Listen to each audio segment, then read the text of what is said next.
इस वक्त हमारे साथ है आकिब भाई, इनका यहाँ पे एक फ्लैट है। तो किस तरीके से इन्होंने फ्लैट खरीदा, सारी पूरी प्रोसीजर ये हमें बताएंगे अभी। तो कितने दिन पहले आपने यहाँ पे फ्लैट लिया है? फ्लैट का जो पोजीशन है वो मुझे अराउंड ये समझ लीजिए अभी मेरी चौथी इंस्टॉलमेंट जा चुकी है, तो 4 महीने हो गए। 4 महीने पहले मुझे पोजीशन मिल गया। जैसा अभी किसी गरीब को चाहिए अगर से फ्लैट, तो सबसे पहला स्टेप क्या होता है? सबसे पहला स्टेप तो ये है कि जो गोकुलपेट में एनआईटी का जो ऑफिस है, प्रॉपर एनआईटी का नागपुर इम्प्रूवमेंट ट्रस्ट का जो ऑफिस है, आपको वहाँ पर जाके जो उनकी फर्स्ट प्रोसेस है, जो फॉर्म फिलअप होता है, वो आपको सबसे पहले फॉर्म फिलअप करना है और 2000 रुपये उसकी एक मतलब स्टार्टिंग में फॉर्म का चार्ज है, वो आपको 2000 रुपये भरना है। पहले 1000 रुपये था, अब ये 2000 हो गया है। आप 1000 रुपये भरते हो, उसके बाद में लॉटरी निकलती है। फिर वो लॉटरी में अगर आपका नाम शॉर्टलिस्ट होता है, तब आप कहीं जा कर के जिस वक्त आपने ये मतलब फॉर्म भरे थे, उस वक्त आपके साथ साथ कितने लोगों ने फॉर्म भरा होगा? फिर ये जो मैंने जो फॉर्म भरा था ये 2017 के टाइम पे, 2017 की एंडिंग में, उस टाइम में ये जब चल रहा था तब हमने भरा था। तो काफ़ी बहुत आई थिंक अराउंड 1 लाख के ऊपर की वो पब्लिक थी। जब उस टाइम में जो लॉटरी हुई थी, वो लॉटरी जो निकली थी वो नितिन गडकरी जी के हाथों से निकाली गई थी।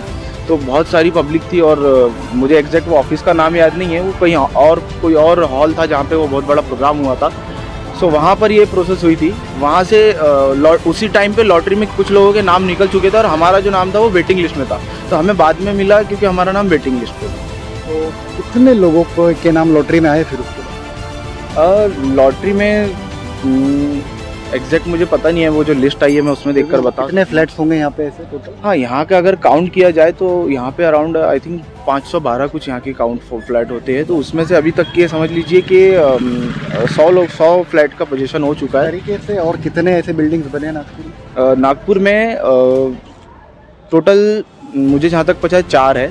एक तो हमारा ये मौजा वांजरा का है और दूसरा एक आपका कामठी रोड उपलवाड़ी में आता है और तीसरा जो है वो आपका श्री कृष्णा नगर वाटोड़ा साइड आता है और चौथा जो है वो आपका बेल तोड़ोरी साइड आता है। तो ऐसे 4 है और 5वां भी अगर है तो उस बारे में मुझे उतना नहीं पता, बट 4 मुझे पता है। एक फॉर्म भरना है, उसके बाद में फिर लॉटरी निकलेंगी। हाँ, पहले आपका नाम, आपका जब तक नाम लॉटरी में नहीं आता है, आप जब तक शॉर्टलिस्ट नहीं होता आपका नाम, शॉर्टलिस्ट होने के बाद में आपके घर पे बाकायदा एनआईटी की तरफ से ये लेटर मिलता है। ये लेटर अलॉटमेंट लेटर होता है। इस लेटर में आपको कौन से एरिया के प्रोजेक्ट में, कौन सी बिल्डिंग में, कौन से फ्लैट नंबर, कौन से फ्लोर पे आपको मिला है, ये सारी चीज़ें इसमें पता होती है। तो ये एक प्रॉपर तरीका होता है।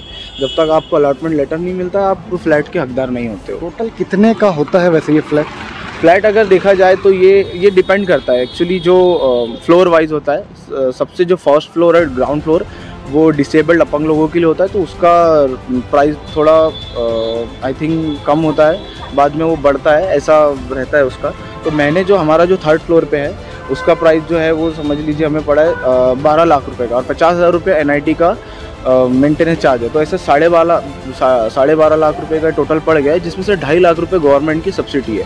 और सब्सिडी के लिए आप एलिजिबल तब होते हैं जब जिसके नाम पे आप फ्लैट ले रहे हो उनका कहीं और पे कोई ज़मीन, कोई खुद का घर नहीं होना चाहिए, तभी वो सब्सिडी के लिए एलिजिबल होते हैं।